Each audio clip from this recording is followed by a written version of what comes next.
السلام عليكم ورحمة الله تعالى وبركاته. صباح الخير إخوتي. هذا على اللايف على الخفيف، يعني ماش الواحد ما يطولش فيه. كنت قبل رديت على عبدو سمار كي يتكلم على جمال حاج عروسي، وبرهنت له باللي كذاب ويكذب عليه ويقول باللي دخلوه للسجن وكذا وكلش. وكنت قلت لكم باللي السيد مريض وراه في المنزل تاعو. السمانة هذه دخلوه العين النعجة، خاطر كان مريض بزاف، خرج من الدار وداوه العين النعجة. ولكن للأسف أخونا جمال حاج عروسي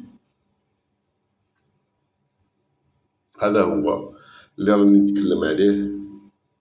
خونا ربي يرحمه، وربي يجعله من أهل الجنة إن شاء الله.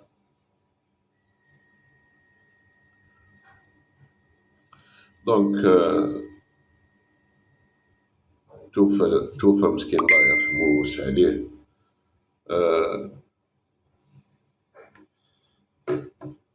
خاوتي هذا اللي كان خرج عليه دعايات عبدو سمار وحب يضرب المؤسسة العسكرية.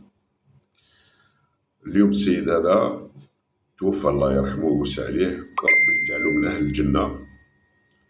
عنده تاريخ عظيم، يعني تاريخ وش قدم للبلاد. قليل اللي يعرف جمال، قليل اللي يعرف وش قدم جمال للبلاد.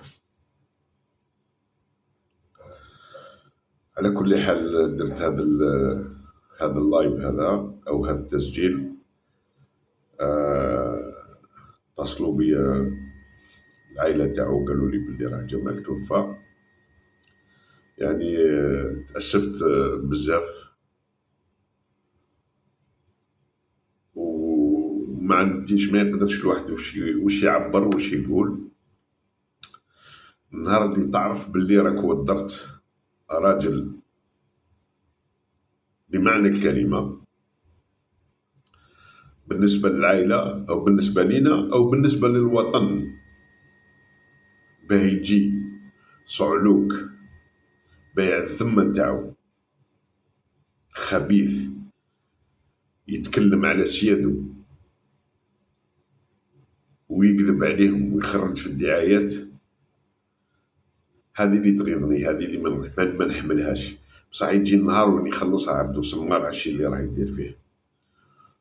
نرجع ونأكد باللي خويا جمال الله يرحمه ويوسع عليه، ربي يجعله من أهل الجنة إن شاء الله.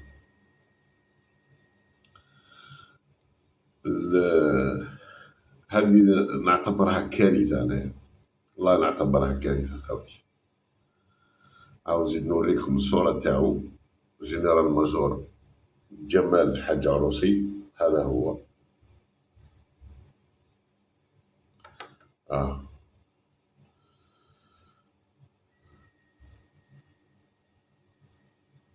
ربي يرحمه إن شاء الله، ربي يرحمه ويجعله من أهل الجنة. سيد الرجال الله غالب، هذه حاجة ربي واحد ما يقدر يهرب منها، وكل رايحين لها. وتقدم بالتعازية الحارة للأهل تاعو، الزوجة تاعو، ولادو وخاوتو عبد الكريم والجماعة كل. وش نقول لكم، وكل رايحين لها على كل حال. ربي يكون خير والسلام عليكم.